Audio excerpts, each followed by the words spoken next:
अस्सलाम वालेकुम नाजरीन। पिछली किस्त के आखिर में आपने देखा कि निकोला कैद खाने में बुरहान के पास मौजूद था और उसे शदीद तशद्दुद का निशाना बना रहा था। फिर वो अपना कोड़ा बुरहान की गर्दन में डाल देता है और उसे ज़ोर से खींचने लगता है। इसके बाद बुरहान कहता है, काफिर, तुम्हारे पास अभी वक्त है, मुझे मार दो वरना जल्द या देर से मैं तुम्हारी जान ले लूँगा। तो निकोला कहता है, तुम तुर्क लोग सिर्फ लफ्जी बहादुरी दिखाते हो, तुम्हारे अल्फाज खाली हैं।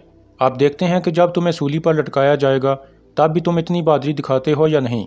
यह कहकर निकोला वहाँ से चला जाता है। इसके बाद एक सिपाही बुरहान की रस्सी खोल देता है और उसे घसीट कर बाहर की तरफ ले जाता है।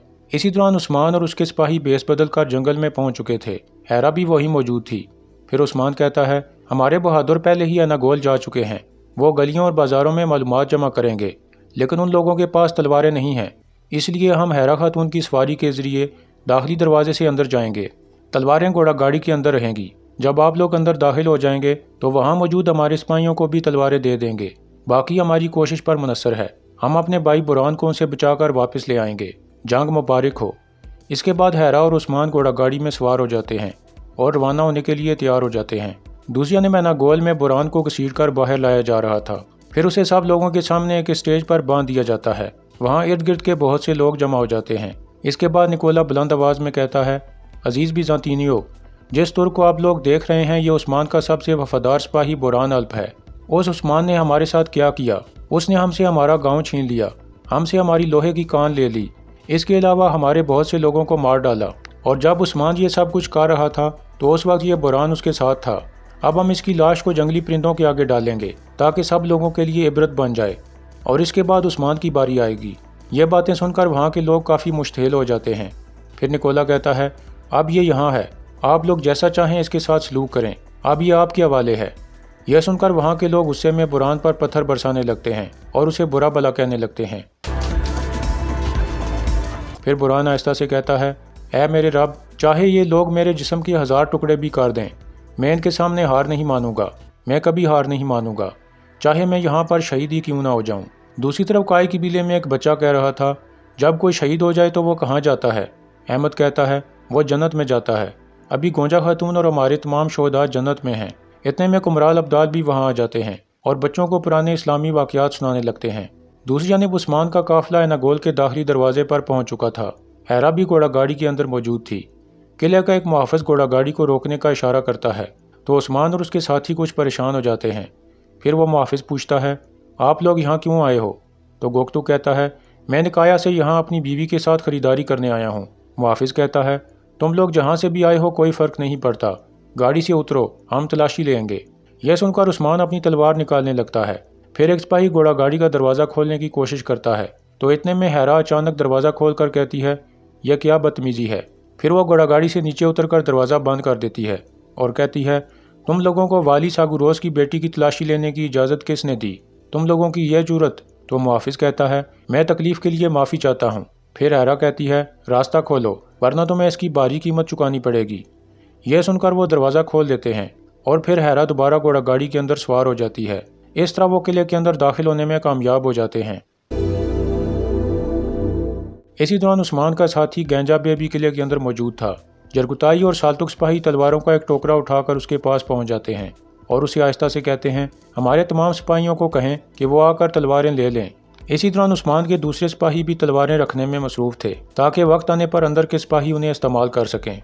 दूसरी जानिब सोगत में आलिम शाह और उसका ख़ास आदमी शेख दबाली के पास बैठे हुए थे। आलिम शाह कह रहा था, मैंने सोगत का अच्छी तरह से जायज़ा लिया है। सरदार उस्मान यहाँ के लोगों के लिए उम्मीद बन गया है और आप ओगज़ कबीलों के लिए एक शमा की मानद हैं। मुझे उम्मीद थी कि आप जिस इलाके में भी रहेंगे वह बहुत तेज़ी से फले फूलेगा, लेकिन मुझे अफसोस हो रहा है कि जैसा मैंने अंदाज़ा लगाया था सोगत में ऐसा कुछ भी नहीं है, बहुत से निकायस हैं। शेख दबाली कहते हैं, इंसान जहाँ भी रहता है वहाँ नुक्स ज़रूर होते हैं, मगर एक कामिल इंसान को सब अच्छा दिखता है, लेकिन जिस इंसान के अपने अंदर नुक्स होता है उसे पूरी दुनिया में ही नुक्स नज़र आता है। आलिम शाह कहता है, आप बिल्कुल सही फरमा रहे हैं शेख दबाली, लेकिन रियासत चाहती है कि सोगत के निकायस को मुकम्मल तौर पर ख़त्म किया जाए, इसी वजह से मैं आपके पास आया हूँ, हमें एक दूसरे का साथ देना होगा। शेख दबाली कहते हैं, जब तक मेरे अल्लाह ने मुझे ज़िंदा रखा तब तक हम उसी के रास्ते की पैरवी करेंगे। जिससे अल्लाह मोहब्बत करता है हम भी उससे मोहब्बत करेंगे, और जिसे वह नापसंद करता है हम भी उससे दूर रहेंगे। फिर आलिम शाह कहता है, अब मुझे इजाज़त दीजिए, दोबारा मुलाकात होगी। तो शेख दबाली कहते हैं, اگر اللہ نے چاہا تو ضرور ملاقات ہوگی، ہم کونیا جا رہے ہیں۔ یہ سن کر عالم شاہ پوچھتا ہے آپ کس وجہ سے کونیا جا رہے ہیں؟ تو شیخ ادب علی کہتے ہیں اپنے دوست احباب سے ملاقات کرنے کے لیے۔ اس کے بعد عالم شاہ کھڑا ہو کر کہتا ہے میں سوگت میں ہی رہوں گا، جب آپ واپس آئیں گے تو پھر ملاقات ہوگی، آپ سلامتی سے جائیں۔ یہ کہہ کر عالم شاہ اور کونور وہاں سے چلے جاتے ہیں۔ ان کے جانے کے بعد اقچا درویش پوچھتا ہے محترم شیخ آپ کچھ سوچ رہے ہیں؟ تو شیخ ادب علی کہتے ہیں کونیا جا کر اپنے دوست احباب سے پہلے لازمی ہمیں سلطان مسعود سے ملاقات کرنی ہوگی۔ ادھر باہر آ کر عالم شاہ اپنے خاص آدمی کو کہتا ہے فوراً کوسس کے پاس جاؤ، اسے کہو کہ ادب علی کونیا والے راستے پر ملے گا۔ ادب علی کونیا نہیں پہنچنا چاہیے کونور، سلطان مسعود کو ہمارے منصوبوں کا علم نہیں ہونا چاہیے۔ دوسری طرف عثمان اور اس کے ساتھی انگول قلعے میں موجود تھے اور ارد گرد کا جائزہ لیتے ہوئے آگے بڑھ رہے تھے۔ گفتگو اور حیرہ خریداری کے بہانے ایک دکان کے پاس کھڑے تھے۔ کچھ دیر بعد عثمان دیکھتا ہے کہ بوران ایک جگہ بندھا ہوا تھا۔ یہ دیکھ کر وہ آہستہ آہستہ اس کی جانب بڑھنے لگتا ہے۔ چہرہ دیکھ کر عثمان چونک جاتا ہے کیونکہ یہ بوران نہیں تھا۔ عثمان حیران پریشان ہو جاتا ہے۔ اسی دوران ایک قافلہ دکھایا جاتا ہے جس میں ایک لکڑی کا پنجرہ موجود تھا اور بوران اس پنجرے کے اندر قید تھا۔ دوسری جانب عثمان کے ساتھی بھی دیکھ لیتے ہیں کہ یہ بوران نہیں ہے تو گفتگو زور سے کہتا ہے سپاہیوں یہ ایک جال ہے۔ یہ سن کر سب سپاہی اپنی تلواریں نکال لیتے ہیں۔ عثمان بھی کھڑا ہو جاتا ہے۔ اتنے میں نکولا نکل کر سامنے آ جاتا ہے اور کہتا ہے عثمان صاحب۔ اس کے بعد ایک منظر سامنے آتا ہے جب عالم شاہ کہہ رہا تھا تم بوران کو کیوں مارو گے؟ کیا تمہارا ہدف بوران کو مارنا ہے یا عثمان کو؟ وہ عثمان جو بوران کو بچانے کے لیے کچھ بھی کر سکتا ہے۔ نکولا نے کہا تھا واہ واہ وزیر عالم شاہ، تو آپ بھی عثمان کو مارنا چاہتے ہیں؟ پھر عالم شاہ نے کہا تھا ترکوں میں بہادروں کی کمی نہیں ہے نکولا، لیکن جو زیادہ اونچا جائے گا اسے ختم کرنا ہوگا، چاہو تو اسے قیدی بنا لو، چاہو تو مار دو، اب یہ تمہاری مہارت ہے۔ پھر نکولا نے پوچھا تھا بوران کا کیا ہوگا؟ تو عالم شاہ نے کہا تھا جب عثمان بوران کو لینے آئے گا تو وہاں اسے کوئی اور ملے گا اور پھر وہ تمہارے جال میں پھنس جائے گا۔ اس طرح یہ سب عالم شاہ اور نکولا کی ایک چال تھی۔ دوسرے نے بوران کو سوگت میں پہنچا دیا گیا تھا کیونکہ اسے قلعے سے لانے والے عالم شاہ کے آدمی تھے۔ بوران کو دیکھ کر عالم شاہ کہتا ہے کتنا پیٹا ان لوگوں نے تمہیں، مگر شکر کرو کہ میں یہاں ہوں، میری وجہ سے آج تم یہاں زندہ کھڑے ہو۔ پھر عالم شاہ کھڑا ہو کر کہتا ہے اگر یہ تمہارے سردار عثمان پر ہوتا تو اب ہم تمہاری نماز جنازہ پڑھ رہے ہوتے۔ اسی دوران شیخ ادب علی اپنے ساتھیوں کے ساتھ کونیا کی طرف روانہ ہو گئے تھے کہ اتنے میں کوسس اپنے سپاہیوں کو لے کر ان کے سامنے آ جاتا ہے۔ پھر کوسس کہتا ہے کیا ہوا ادب علی، میری اجازت کے بغیر کہاں جا رہے ہو؟ شیخ ادب علی اور ان کے درویش گھوڑوں سے نیچے اتر آتے ہیں۔ پھر شیخ ادب علی کہتے ہیں میرا راستہ اور یہ جسم دونوں اللہ نے بنائے ہیں، اگر وہ چاہے تو ہمیں پوری دنیا مل کر بھی نہیں روک سکتی۔ کوسس کہتا ہے لیکن تمہارا خدا نہیں چاہتا کہ آج تم کہیں جاؤ، سپاہیوں حملہ کرو۔ اس کے بعد لڑائی شروع ہو جاتی ہے۔